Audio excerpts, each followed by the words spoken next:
లక్షలలో జనాలొచ్చినా ఎప్పుడూ తొక్కిసలాటలు జరగని తిరుమల తిరుపతి దేవస్థానంలో మొట్టమొదటిసారి గవర్నమెంట్ సైడ్ నుంచే వైఫల్యం ఉండి అక్కడ 6 చనిపోవడం, 40 నుంచి 50 మంది వరకు ఇంకా హాస్పిటల్లో చికిత్స పొందుతూ గాయాలైన వాళ్ళు ఎంతోమంది ఉన్నారు. అసలు ఇక్కడ ప్రభుత్వ వైఫల్యం ఉందా, లేకపోతే నిజంగా అక్కడ ప్రజలు తప్ప అనేది పవన్ కళ్యాణ్ క్లారిటీ ఇచ్చారంటే ఏం చెప్పారు? ఖచ్చితంగా ఇప్పుడు ఎవరి తప్పు ఉన్నప్పటికీ గవర్నమెంటే తప్పని ఖచ్చితంగా అంటారు. ఎందుకంటే రాష్ట్రం మొత్తానికి సంబంధించి ఇన్ని రోజుల పాటు తిరుమల తిరుపతి దేవస్థానం అంటే ప్రపంచవ్యాప్తంగా ప్రసిద్ధి చెందిన దేవాలయం. చాలా మంది దేశ విదేశాల నుంచి కూడా వస్తూ ఉంటారు. ముఖ్యంగా వైకుంఠ ఏకాదశి అంటే నార్మల్ రోజుల కన్నా ఇంకా ఎక్కువ మంది వస్తూ ఉంటారు. సో ఇది అందరికీ తెలిసిందే. అంటే ఎవ్రీ ఇయర్ కూడా ఈ ఉత్సవాలు జరుగుతూ ఉంటాయి. ఎవ్రీ ఇయర్ చాలా మంది వస్తూనే ఉంటారు. సో అలాంటిది కూడా ఇంతవరకు అసలు తిరుమల తిరుపతి దేవస్థానం చరిత్రలోనే ఎప్పుడు కూడా జరగని ఒక దుర్ఘటన ఇప్పుడు చోటు చేసుకుంది. దీనికి కారణం ఏంటి? ముఖ్యంగా చూసుకుంటే ఇక్కడ డిప్యూటీ సీఎం పవన్ కళ్యాణ్ ఏం చెప్తున్నాడంటే, తిరుమల తిరుపతి దేవస్థానం బ్రహ్మోత్సవాల్లో భాగంగా నిర్వహించే గరుడోత్సవం రోజు 4 లక్షలకు పైగానే భక్తులు వచ్చారు. సో ఆ రోజు కూడా ఇలాంటి తొక్కిసలాట కానీ ఇలాంటి ఘటన జరగనప్పుడు ఇప్పుడు కేవలం 2500 మందికే ఇంత తొక్కిసలాట జరిగింది. సో ఇక్కడ వైఫల్యం ఎవరిది? ఖచ్చితంగా పోలీస్ యంత్రాంగం ఇందులో పాలు పంచుకోవాలి. అదేవిధంగా అధికారులు పాలు పంచుకోవాలి. ఎందుకంటే వీళ్ళందరి తప్పు ఇందులో ఉంది కాబట్టి ఒక్కరి తప్పని తీసేయలేం. ఎందుకంటే అధికారులు ఆదేశాలు చెప్తేనే పోలీసులు వస్తారు.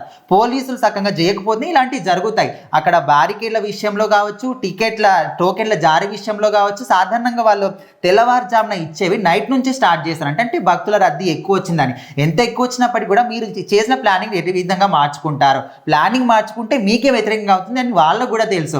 అది సో అక్కడ ఎందుకు పొరపాటు చేశారు? సో ఖచ్చితంగా దీనికి సంబంధించి సమగ్ర సర్వే మాత్రం నిర్వహించాలి. దానికి సంబంధించిన రిపోర్ట్లు నాకు సమర్పించాలనే విధంగా కూడా పవన్ కళ్యాణ్ చెప్తున్నాడు. అదేవిధంగా ఎవరైతే బాధితులు ఉన్నారో వాళ్ళ కుటుంబానికి భరోసా ఇచ్చాడు. చికిత్స పొందుతున్న వాళ్ళకి మెరుగైన చికిత్స ఇవ్వాలని చెప్పాడు. సో మొత్తానికి అక్కడ బాధిత కుటుంబాలతోని మాట్లాడుతున్న క్రమంలో ఆయన మాత్రం ఈ విషయాలు చెప్పడం జరిగింది. ఎందుకంటే ఓకే, నాది కూడా తప్పు కదా, నేను ఒప్పుకోవడం. ఖచ్చితంగా ఎవరైతే బాధిత కుటుంబాలు ఉన్నారో, ఎవరైతే గాయపడ్డారో, అదేవిధంగా తిరుమల తిరుపతి దేవస్థానానికి వచ్చిన ప్రతి ఒక్క భక్తుని కూడా నేను క్షమాపణలు చెప్తూ చేతులెత్తి దండం పెడుతున్నాను.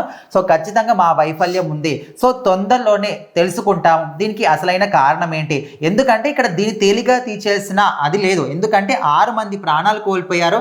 50 మంది వరకు ఇంకా చికిత్స పొందుతూ ఉన్నారు. ఎందుకంటే ఇక్కడ 4 లక్షల మంది వచ్చినప్పుడు జరగని తొక్కిసలాట కేవలం 2005 మంది వచ్చినప్పుడు ఎందుకు జరిగింది?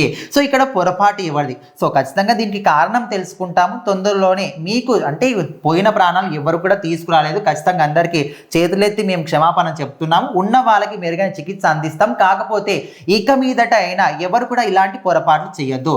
ఇక మీదట ఎప్పుడు కూడా ఇలాంటివి కావద్దు. అది కూడా పవిత్రమైన తిరుపతి దేవస్థానంలో అనే విధంగా ఆయన అయితే చెప్పాడు. చూద్దాం మరి దీనికి సంబంధించి అసలైన నిజాలు ఎప్పుడు బయటకు వస్తాయని.